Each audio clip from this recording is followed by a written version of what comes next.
With all you're seeing, the latest news, 35,000.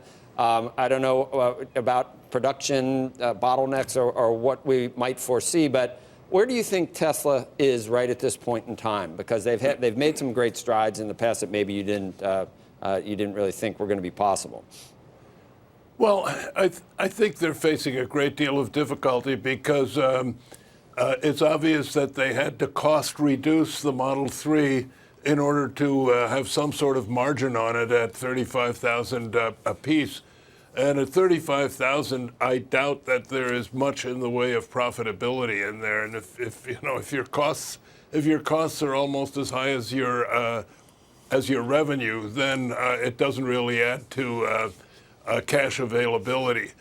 So I think it's an extremely difficult situation. And if they do need liquidity through a capital raise, Elon Musk's ongoing problems with the SEC aren't going to help, because if he's formally under investigation, they could very easily make it impossible for him to raise capital. So I don't think the prospects of the company are that great. And by the way, I doubt that 500,000 of anything could be sold globally or nationally. It's just for a sedan these days, it's an almost impossible figure. So I would take that one with a grain of salt.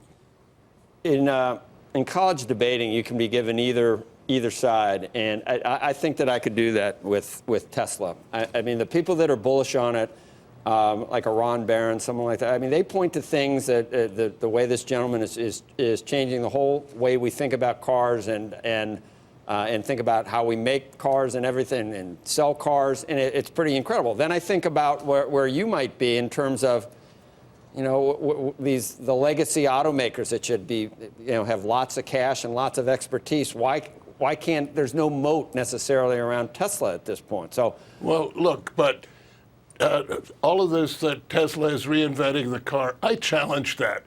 It's an automobile.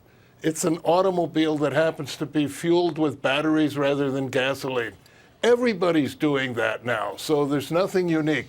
Manufacturing operations, they had 9,000 people at the Fremont plant producing under 300,000 cars, which is probably the worst ratio in the industry.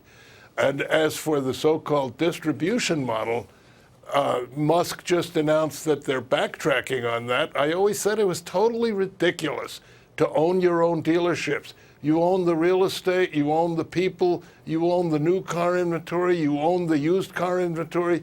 A massive misallocation of company capital. So now they're getting out of that. They're going to close stores. They're going to try to do all the sales online. I don't see how that's going to work. Who's going to take the trade-in? Who's going to take the used car? Who's going to provide service with no stores there? I mean, franchise dealers have been the rule around the world. China, Russia, doesn't matter. Nothing works except franchise dealers. Hey, Bob, and Musk. I just wonder long term whether, in a way, and maybe we're not ready for it yet, but actually this will revolutionize the way cars and vehicles across all brands get sold. Meaning the idea, it might not be that you buy the car up front, but there's now services. There's a company called Honky. There's something called Drop Car, where people literally, this is service on demand. People show up at your home, put the car in your driveway. You can go test drive it, perhaps. They bring the car back. They bring another car. I mean, do you think that's how the future of this will all operate? Well, I think ride sharing or subscription services or cars on demand, all of those things are possible. But if we think of the traditional model, which is still the preponderant one and will be for the next 10 or 15 years or so, is people going to a dealership first they research it online. Then when they've made their selection, they go to a dealer and they have to negotiate the value of the trade-in that they've got. The dealer takes the trade-in, delivers the new car, continues to perform service, and then remarkets the used car.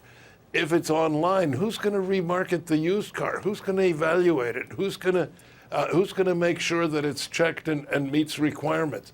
I mean, the idea that you can treat sales of automobiles like ordering cosmetic items online, it's just not going to work.